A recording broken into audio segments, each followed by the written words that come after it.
I want you to do a quick calculation with me. Pull up your last 3 months of bank statements. Add up every recurring charge, every subscription, every service fee, every financing payment.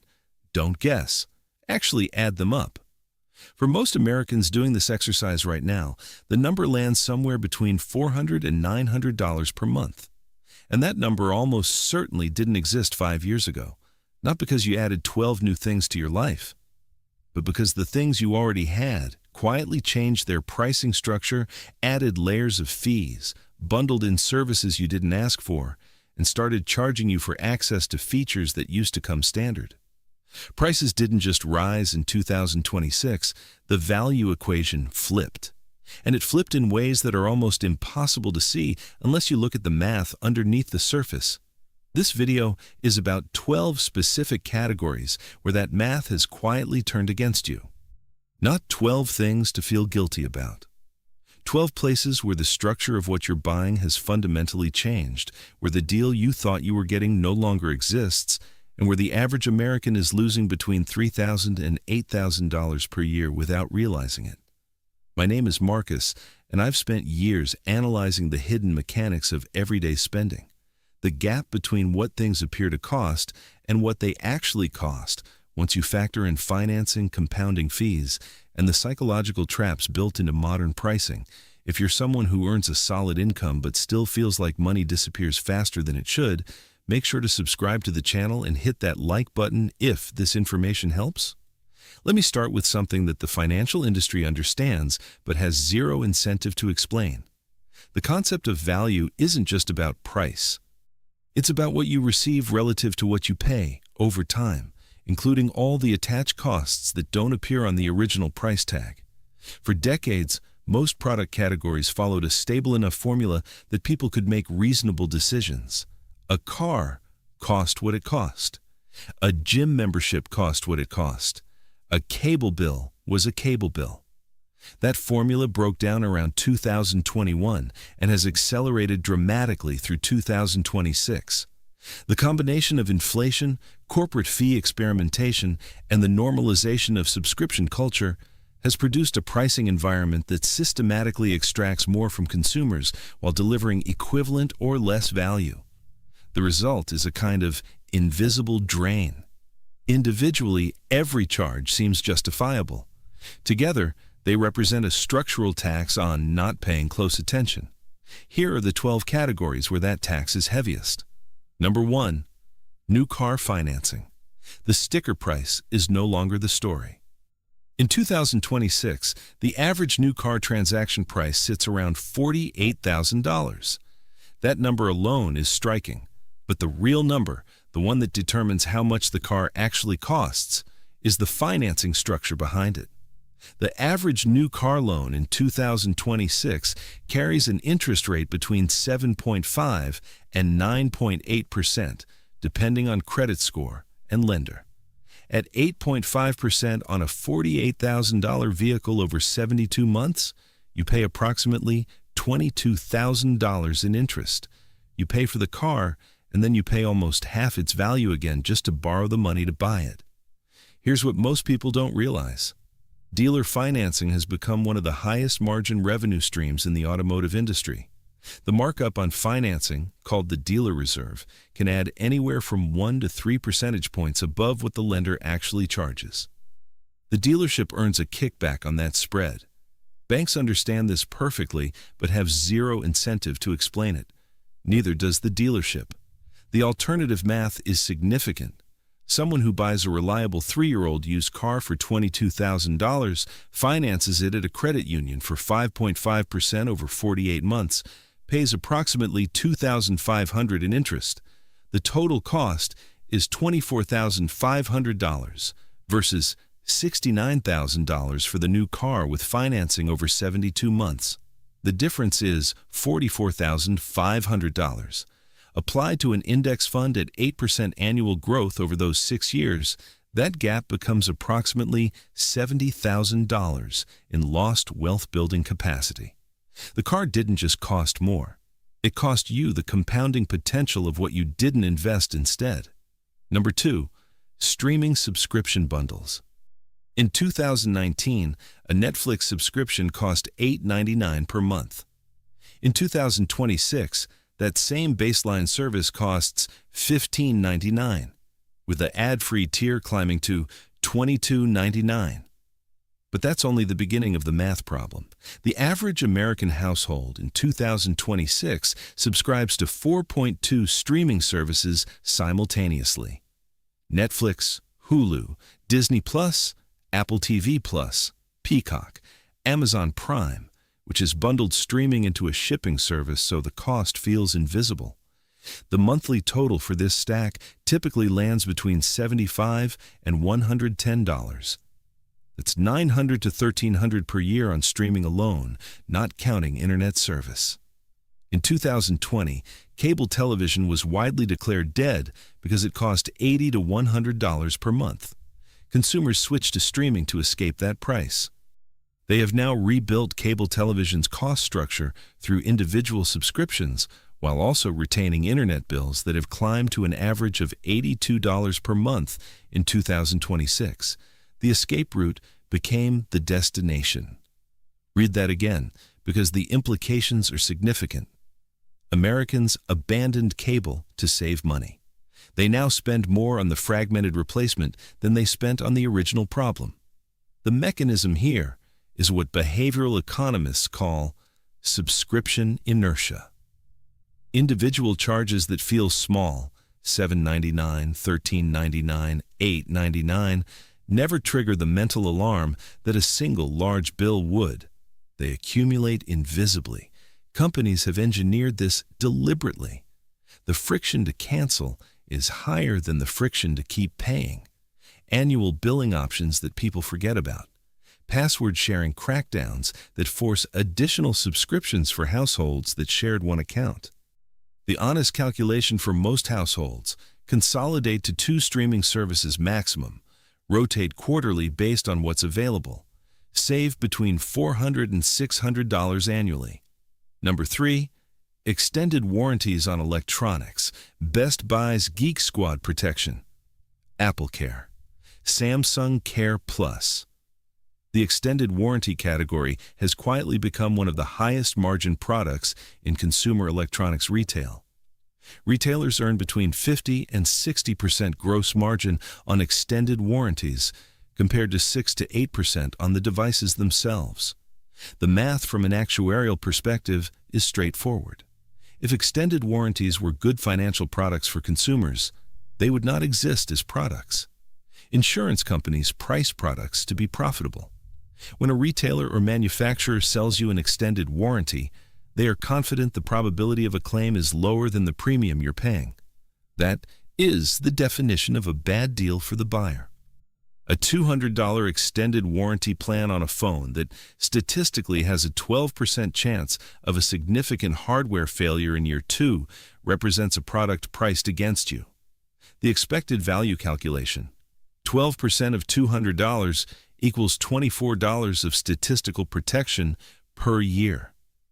You paid $200 for $24 of expected value. The alternative: self-insure. Take every dollar you would have spent on extended warranties and put it in a high-yield savings account dedicated to electronics replacement.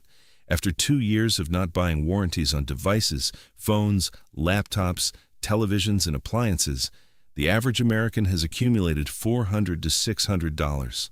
Actual repair or replacement costs are typically lower than what the warranty would have charged over the same period. Number 4, buy now, pay later financing. Affirm, Klarna, Afterpay, Sezzle. These services have been normalized to the point where most retail checkout pages present them as the default payment option. The framing is deliberate: 0% interest. 4 easy payments, no credit check. Here's what most people don't realize: 0% buy now, pay later is a loss leader designed to get you into a purchasing habit and a merchant relationship. The 0% applies only to specific promotional periods with specific merchants. Miss one payment, and the interest rate in many cases jumps to 29.9% retroactively, applied to the original purchase amount. More importantly, the behavioral research is clear. People who use buy now, pay later spend between 14 and 20% more per transaction than people paying with cash or debit. The psychological removal of immediate payment triggers spending that wouldn't otherwise occur. The purchase feels free because the pain of paying is deferred, the spending is real.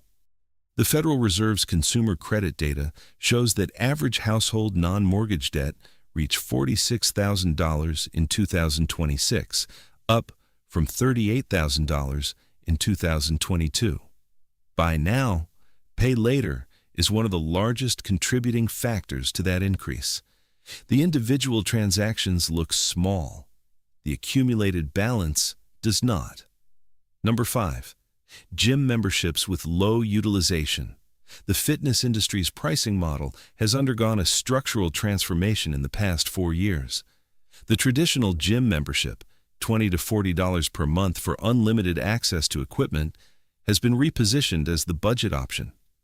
The market has moved toward boutique studios, class-based memberships, and tiered access models that price premium services between $150 and $300 per month. The result? The average American now spends approximately $68 per month on fitness-related subscriptions. That's $816 per year. The utilization data tells a different story. Studies consistently show that between 67 and 80% of gym members use their membership less than once per week on average.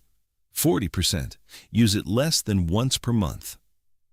The structure of modern gym pricing has been engineered around non-utilization. Annual contracts, cancellation fees, and automatic renewal clauses make the gym money regardless of whether you show up. The business model explicitly depends on members paying for access they don't use. The alternative math: a pair of quality running shoes costs $150 and lasts 18 months. A set of resistance bands costs $40. A yoga mat costs $30. Total investment, $220 one time, versus $816 per year on a gym you visit infrequently. Over 3 years, the gym costs $2,448. The home option, including occasional replacement of equipment, costs under $400. Number 6. New smartphone upgrades on retail cycles. The smartphone cycle has been one of the most successfully manufactured financial habits in consumer history. Apple and Samsung have methodically engineered upgrade culture through annual hardware releases, software deprecation cycles that slow older devices, and carrier financing plans that make constant upgrading feel like paying a monthly subscription rather than repeatedly purchasing expensive hardware. The average American upgrades their smartphone every 2.3 years, often while the previous phone functions perfectly well. The average cost of a new flagship phone in 2026 is $1,100 to $1,300. Over 15 years, this pattern costs between $7,500 and $10,000 in phone purchases alone. Here's what most people don't realize. A 3-year-old iPhone or Android flagship, purchased used or refurbished for $250 to $350, performs identically for 93% of users' actual usage patterns. The marginal improvement in camera performance, processor speed, and display quality between generations is measurable in laboratory settings and largely invisible in daily use. Someone who extends their upgrade cycle from 2 years to 4 years and buys certified refurbished instead of new saves approximately $350 per upgrade cycle. Over 15 years, that behavioral shift generates $6,000 in savings before any investment return is considered. At 8% annual growth, those redirected dollars compound into approximately $9,200 of additional wealth. Number 7. Food delivery fee stacking. DoorDash, Uber Eats, Instacart, Grubhub. The convenience economy has layered a fee structure onto restaurant food that transforms a reasonable expense into an extraordinary one, gradually, in ways most people don't consciously track. A $30 restaurant meal ordered through a delivery app in 2026 typically costs $46 to $54 by the time delivery fee, service fee, small order fee, surge pricing, and mandatory tip are added.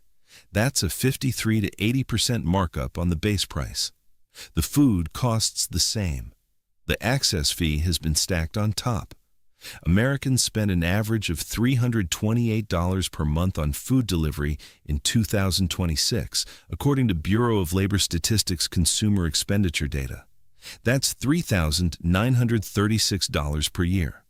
In 2019, the same category averaged $94 per month. The convenience existed. The fee structure did not. The mechanism is normalization through incremental change. Delivery fees started at 0, moved to 99 cents, then to $1.99, then to the current structure of layered charges that individually add up invisibly while the focus stays on the base order total. Restaurants are complicit because apps charge them 15 to 30% commission, which gets baked into menu prices that are often higher than dine-in prices.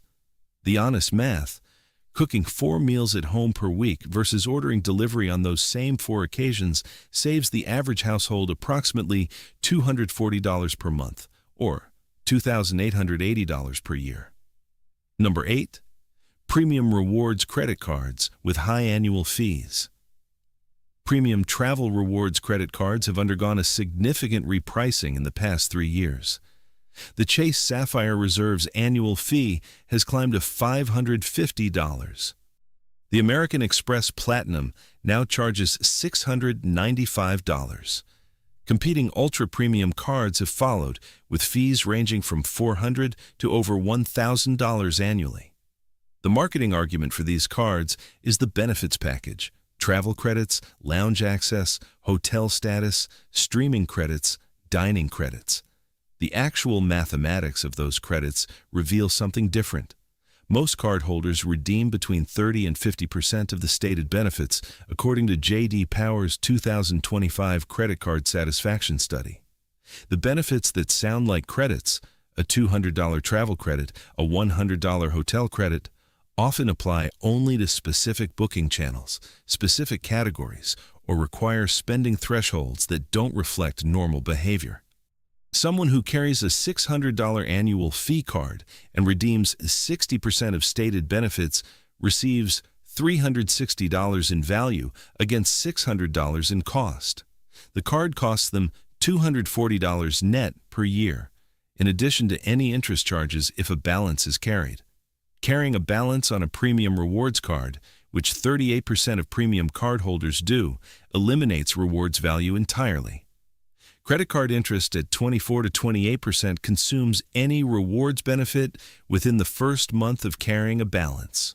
The alternative, a no annual fee cashback card, returning 2% on all purchases with no spending category restrictions, outperforms most premium cards for anyone who doesn't travel enough to maximize specific category benefits.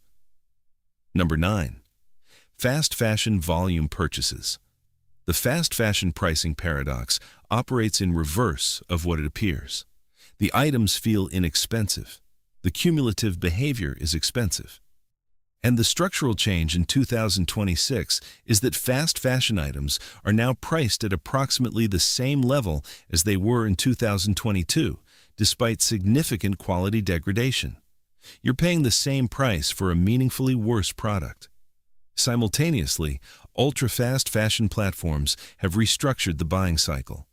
Competing platforms have made individual item prices so low, $5, $8, $12, that purchase friction disappears entirely.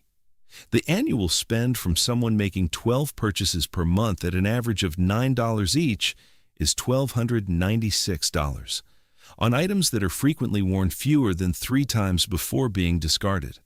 The cost per use metric destroys this category. A $12 item worn twice costs $6 per use. A $60 item from a quality mid-range brand worn 40 times costs $1.50 per use. The cheap item is 4 times more expensive by the only measurement that matters for clothing. Behavioral data shows that fast fashion purchasers spend approximately 40% more annually on clothing than people who buy fewer, higher quality items. The abundance of cheap options creates the illusion of savings while the purchase volume eliminates them. Number 10. Hotel Loyalty Program Optimization. Hotel Loyalty Program currencies, Hilton Honors Points, Marriott Bonvoy Points, IHG, One Rewards, have been systematically devalued in 2025 and 26. Redemption rates have increased while earning rates have stayed flat or decreased, meaning the points you earn today buy less than the points you earned 3 years ago at the same effort. Here's what most people don't realize. Hotel loyalty programs are not designed primarily to reward loyal customers. They are revenue-generating financial instruments. Hotels sell their loyalty points to credit card companies, airlines, and corporate partners. The value of those programs depends on the hotel chain's ability to set redemption rates, which they can and do change unilaterally with limited notice. The consumer who optimizes hotel behavior around point accumulation is building wealth in a currency that the issuer controls entirely and has strong financial incentives to devalue. Between 2022 and 2026, the major hotel loyalty programs have reduced redemption value by an average of 23% through category restructuring, dynamic pricing on award nights, and fee additions. The alternative math, booking directly through hotels on their lowest published rate or using a no-fee travel aggregator, often beats loyalty pricing by 15 to 20% without requiring status maintenance or point hoarding in a depreciating currency. Number 11. Convenience store impulse purchases. This category has quietly become one of the most aggressive fee extraction environments in retail. The combination of inflation, fuel cost volatility, and location-based pricing has produced a gas station and convenience store model in 2026 that layers charges at every transaction point. Pay-at-pump surcharges for credit card use, typically 5 to 10 cents per gallon above the cash price, which sounds small and adds up to $120 to $240 annually for a driver filling up weekly. Convenience store pricing on items purchased impulsively at the pump, bottle of water, energy drink, snack, runs an average of $4 to $7 per visit in spontaneous purchases, 2 to 3 times the grocery store price for identical items. The mechanism is location lock. When you're already there, the additional purchase feels convenient rather than expensive. Behavioral economists call this the endowment effect of proximity. You're already at the location, the item is within reach. The marginal decision is not whether to make the trip, but whether the additional items are worth grabbing while there. They rarely are, relative to alternatives purchased with intention. Someone who visits a gas station 3 times per week and averages $5 in convenience purchases per visit spends $780 annually on items available at grocery prices for approximately $260. That's $520 per year in proximity tax. Number 12. Actively managed investment funds with high expense ratios. This is the largest single source of wealth destruction on this list because the amounts are large, the fees are invisible, and the compounding works against you for decades. The expense ratio is the annual fee a fund charges as a percentage of your investment. A 1.2% expense ratio on a $200,000 portfolio costs $2,400 per year. Every year, regardless of performance. At 8% gross market return, your net return is 6.8%. Over 25 years, the difference between a 0.05% index fund and a 1.2% actively managed fund on the same starting balance is approximately $97,000 in additional wealth. The fee was never visible as a line item on any statement. It was silently deducted from growth year after year. Here's what most people don't realize. Academic research spanning more than 30 years consistently shows that actively managed funds underperform their benchmark index after fees approximately 90% of the time over 15-year periods. The managers are often talented. The fees they charge eliminate the alpha they generate, and then some. Banks understand this perfectly, but have zero incentive to explain it. Financial advisors who earn commissions on product sales have strong incentives to place clients in higher fee products. The Certified Financial Planner designation requires fiduciary duty, meaning the advisor must act in the client's interest. Commission-based advisors have no such legal obligation. The distinction matters enormously when the difference is measured in $97,000 over a career. Now let me show you the math of two paths, because the cumulative impact of these 12 categories is the number that changes how you think about your situation. Consider two households. Both earn $110,000 annually. Same city, same neighborhood, similar mortgage, same opportunities. Different choices in 12 categories. Household A lives in the current default. New car financed at 8.5% for 72 months, 4 streaming services, extended warranties on all major electronics, occasional buy now, pay later financing, gym membership at $68 monthly, new flagship phone every 2 years, food delivery 4 times per week, premium rewards card at $550 annual fee, fast fashion volume purchasing, hotel loyalty point optimization, regular convenience store impulse buys, and investment portfolio averaging 1.2% expense ratio. The annual cost premium of these 12 behaviors above the alternative choices, approximately $12,400 per year. Household B makes systematically different choices in the same 12 categories. Reliable certified refurbished or used vehicle, 2 streaming services rotated quarterly, self-insurance fund instead of extended warranties, no buy now pay later products, home workout equipment investment, extended phone upgrade cycle with certified refurbished devices, reduced food delivery to 1 occasion per week, no annual fee 2% cashback card, quality over quantity clothing philosophy, direct hotel booking, intentional gas station behavior, and low-cost index fund portfolio at 0.07% expense ratio. Same income, same neighborhood. The annual behavioral difference, $12,400. Invested monthly at 8% annual returns over 25 years. That behavioral difference compounds to approximately $1,100,000. That is not a projection. It is compound interest arithmetic applied to behavioral choices that feel individually small and are collectively enormous. Let me tell you about Jennifer. 41 years old, combined household income of $123,000 with her husband David. Net worth of approximately $92,000, most of it equity in their home. She and David never felt financially irresponsible. Every individual decision seemed reasonable at the time. The car payment was for a car they needed. The streaming services each had something they wanted to watch. The gym membership was a genuinely good intention in January. The food delivery was for busy nights when nobody had energy to cook. Jennifer didn't win the lottery. She didn't receive an inheritance. She didn't start a side business.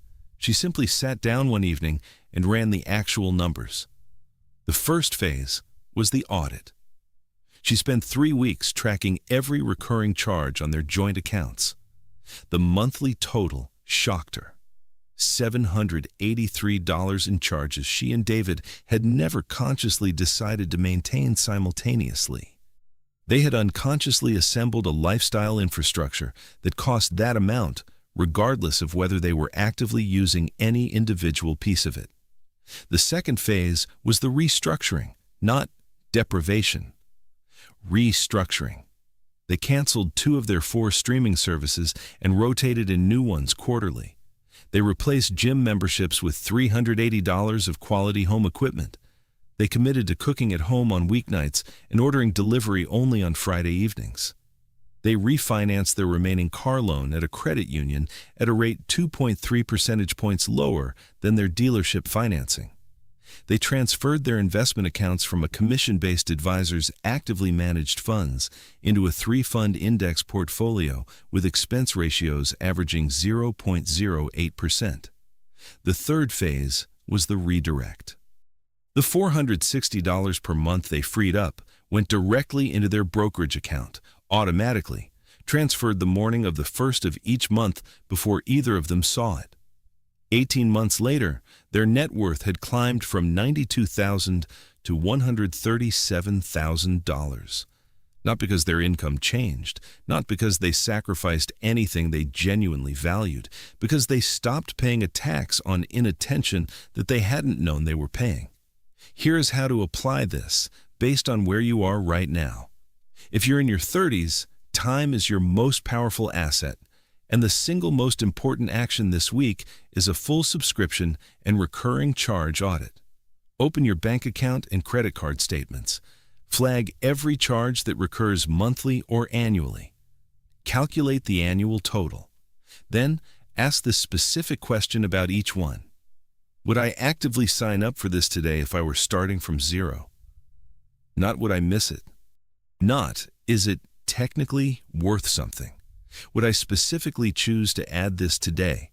The difference between those two questions typically reveals $300 to $600 in monthly charges that survive only through inertia. Set a specific dollar amount you will redirect to automated investment from those charges immediately. Automate the transfer before you see the money. This week, not next month. If you're in your 40s, the compounding urgency is mathematically different.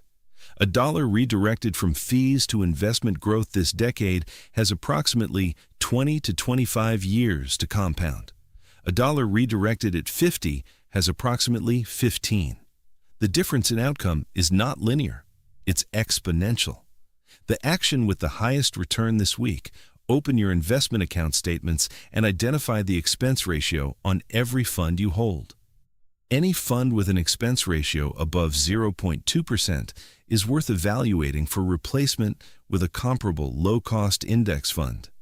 This one action, in isolation from everything else on this list, has historically generated the equivalent of an additional 1 to 2 percentage points of annual return over a 20-year period. On a $200,000 portfolio, that is between $48,000 and $108,000 in additional retirement wealth.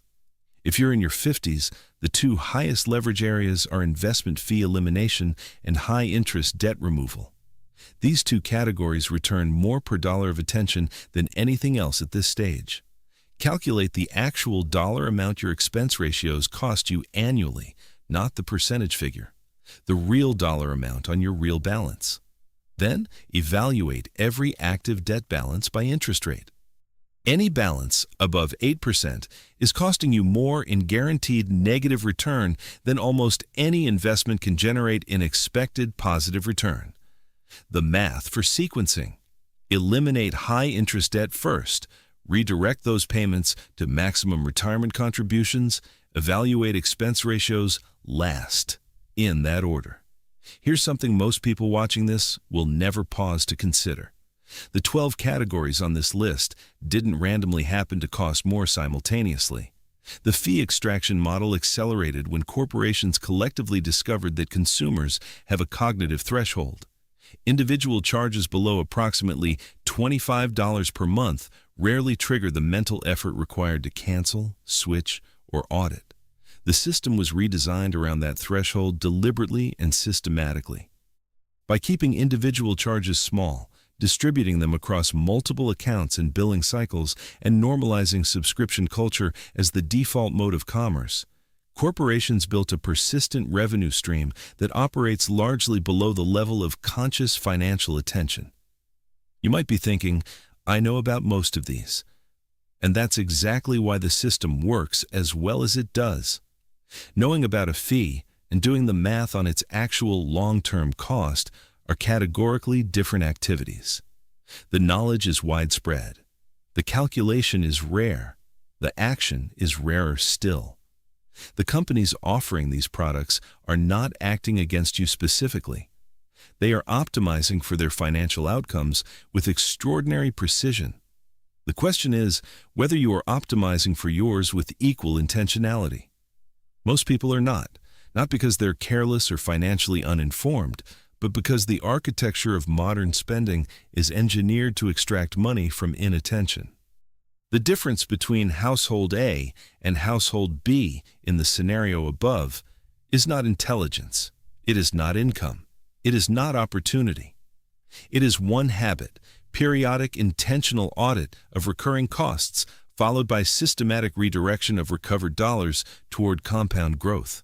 That habit, applied consistently across a working lifetime, is more predictive of financial freedom than income level, inheritance, career choice, or any single investment decision. Picture yourself at 70 years old. The morning is quiet. You're having coffee. Your phone is not anxious. Your mind is not running calculations. In one version of this future, the 12 behaviors on this list were audited, adjusted, and redirected. Not dramatically, not through sacrifice of anything that genuinely mattered. The fees you didn't pay compounded into choices. The margin between your income and your spending became the engine of a financial life that no longer required every paycheck to function. In the other version, each of those 12 categories continued their quiet extraction. Each one continued seeming individually reasonable. The total continued being invisible. The margin that could have compounded into $1,100,000 in additional wealth instead funded streaming services, dealership financing spreads, high-fee funds, and delivery surcharges. Expenses that produced no lasting value and left no lasting trace. Both versions of you made their decisions in moments that felt small. Both are living with the consequences. Jennifer and David understood something after their audit that changed how they thought about money at a fundamental level. The money was always there. It was never about income being insufficient. It was about the distance between what they were spending and what they consciously intended to spend. That distance was $12,400 per year. And it was compounding, not for them, but against them. What you do with that distance will determine